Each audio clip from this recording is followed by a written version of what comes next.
Hello friends, ഇന്ന് നമ്മൾ ഉണ്ടാക്കാൻ പോകുന്നത് ഉരുളക്കിഴങ്ങ് മെഴുക്കുവരട്ടിയാണ് കേട്ടോ. അപ്പോൾ ഇതിനായിട്ട് ഒരു പാനിലേക്ക് എണ്ണ ചൂടായതിന് ശേഷം കടുക് പൊട്ടിക്കുക. അതിനുശേഷം ഒരു 2 മീഡിയം സൈസ് സവോള ചേർത്ത് കൊടുക്കാം. നന്നായി ഒന്ന് വഴറ്റിയതിന് ശേഷം പച്ചമുളകും കൂടി ചേർത്ത് കൊടുക്കുന്നുണ്ട്. എരിവിനനുസരിച്ചാണ് ചേർത്ത് കൊടുക്കേണ്ടത് കേട്ടോ. അതിനുശേഷം ഇഞ്ചി വെളുത്തുള്ളി പേസ്റ്റും കൂടെ ചേർത്ത് കൊടുത്ത് കറിവേപ്പിലയും കൂടി ചേർത്ത് കൊടുത്തതിന് ശേഷം നന്നായി ഒന്ന് ഇളക്കി യോജിപ്പിച്ച് കൊടുക്കാം. പയ്യെ ഒന്ന് കളർ മാറി വരുമ്പോഴേക്കും മഞ്ഞൾപ്പൊടി ആദ്യം ഇട്ട് കൊടുക്കുന്നുണ്ട്. ഗരം മസാല ചേർത്ത് കൊടുക്കാം. മല്ലിപ്പൊടി ചേർത്ത് കൊടുക്കാം.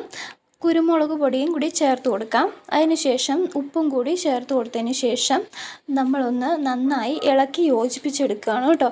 ഈ ഇളക്കി യോജിപ്പിച്ച ശേഷം പച്ചമണം മാറിക്കഴിഞ്ഞതിന് ശേഷം നമ്മൾ അരിഞ്ഞു വെച്ചിരുന്ന ഉരുളക്കിഴങ്ങ് നമ്മൾ ചേർത്ത് കൊടുക്കാം. ഇത് ഞാനൊരു 1/2 കിലോയോളം ചേർത്ത് കൊടുക്കുന്നുണ്ട് കേട്ടോ.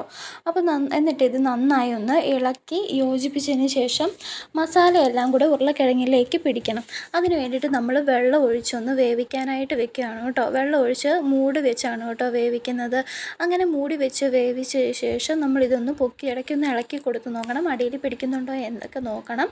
അപ്പോൾ അതിന് നമ്മളൊന്ന് നോക്കുന്നുണ്ട്. അപ്പോൾ ഇത് ഏകദേശം ആയിട്ടുണ്ട്. ഉരുളക്കിഴങ്ങ് നന്നായി വെന്തൊക്കെ വന്നിട്ടുണ്ട് കേട്ടോ. അപ്പോൾ ഇനി നമുക്കിത് ചോറിൻ്റെ കൂട്ടത്തിൽ ചപ്പാത്തിയുടെ കൂട്ടത്തിലൊക്കെ കഴിക്കാൻ പറ്റിയ ഒരു അടിപൊളി ഉരുളക്കിഴങ്ങ് മെഴുക്കുവരട്ടിയാണ് കേട്ടോ. എനിക്ക് ഏറ്റവും ഫേവറേറ്റ് ആയിട്ടുള്ള ഒരു ഉരുളക്കിഴങ്ങ് മെഴുക്കുവരട്ടിയാണിത്. അടിപൊളിയാണ്, എല്ലാവർക്കും ഇഷ്ടപ്പെടും. അപ്പോൾ വീഡിയോ ഇഷ്ടമാണെങ്കിൽ ചാനൽ ഒന്ന് സബ്സ്ക്രൈബ് ചെയ്യുക, ലൈക്ക് ചെയ്യുക, ഷെയർ ചെയ്യുക, കമൻറ്റ് ചെയ്യണേ. ബായ്.